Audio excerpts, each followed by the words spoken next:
یہ جی مولانا سید حسین احمد مدنی رحمۃ اللہ تعالی علیہ شیخ العرب والعجم، انہوں نے ایک بات لکھی ہے، ذرا غور کیجیے علماء کرام۔ ایک ہے تواتر، ایک ہے حدیث واحد۔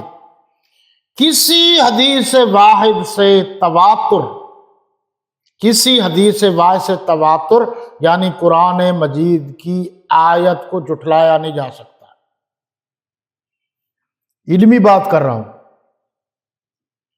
کہ کوئی شخص آپ کے سامنے حدیث واحد پیش کرے، پہلے حدیثوں کی قسمیں بھی آپ کو آنی چاہیے، اور کہے کہ اس میں یہ کمزوری لکھی ہوئی ہے فلاں صحابی رسول کی، نہیں مانا جائے گا، اس لیے کہ قرآن صحابہ کرام کو عادل قرار دیتا ہے، ثقہ قرار دیتا ہے، قرآن ان کو منصف قرار دیتا ہے، قرآن ان کو صاحب ایمان قرار دیتا ہے۔ وہ فرماتے ہیں کہ جی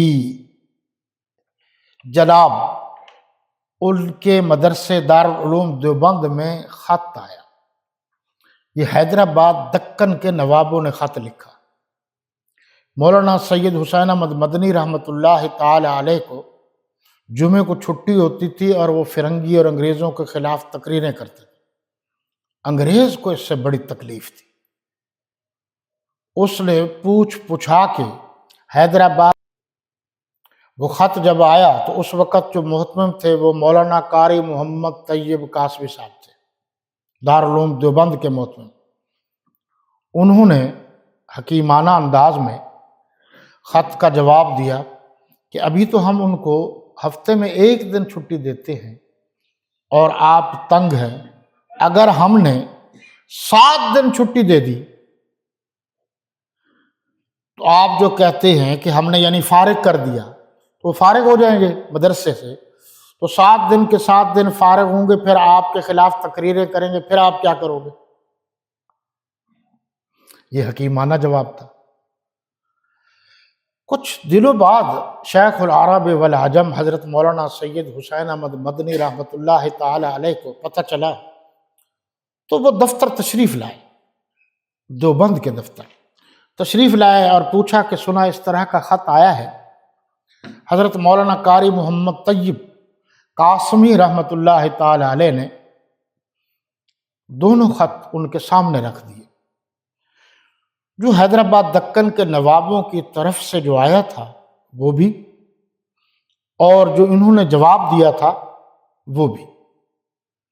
تو دونوں خطوط پڑھنے کے بعد حضرت مولانا مدنی صاحب رحمۃ اللہ تعالی علیہ نے فرمایا کہ ان کو ایک خط اور لکھو۔